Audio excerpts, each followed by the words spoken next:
செயற்குழு கூட்டத்தில் நடந்திருக்கு. ஒரு 9 தீர்மானங்களை நிறைவேற்றிருக்கீங்க. இதுல நிர்வாக ரீதியாக மாற்றங்கள் செய்யப்பட்டிருக்கு. இதுக்கான காரணம் என்ன? அதாவது ஒவ்வொரு தேர்தலுக்கு பிறகும் மாற்றங்கள் ஏற்படுத்துறது உண்மை. அந்த வகையில் தான் இந்த மாற்றம். அந்த 5 வருஷத்துக்கு ஒரு தேர்தல் நடக்கணும். எங்க தேர்தல் இப்போ 2027 தலைவருடைய அந்த 5 ஆண்டு கால தேர்தல் முடியுது. அடுத்த கட்டத்துக்கு தேர்தல் எப்படி நடத்துறதுன்றத ஒவ்வொரு கட்சி தேர்தலுக்கு முன்னாடி இப்படி சட்ட திருத்தங்கள் செய்வது உண்டு. திமுக சட்டத்திட்ட திருத்த குழுனே ஒன்று இருக்கு. அந்த சட்டத்திட்ட திருத்த குழு ஒவ்வொரு தேர்தலுக்கு முன்னாடி 5 ஆண்டுக்கு ஒரு முறை தேர்தல் நடத்துவது சட்டப்படி நடத்துறது. ஆக இப்ப 2027க்கு பிறகு 5 வருடம் முடியுது.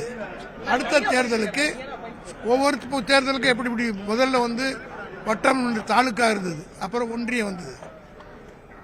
அதுபோல அது மாதிரி வசதிக்கேற்றா பிரிக்கிறது ஒவ்வொரு திருத்தங்களும். 70 வயசுல வயது நிர்ணயம் பண்ணிருக்கீங்க. இதுதான் முதல் முறையாக வயது வைத்தது.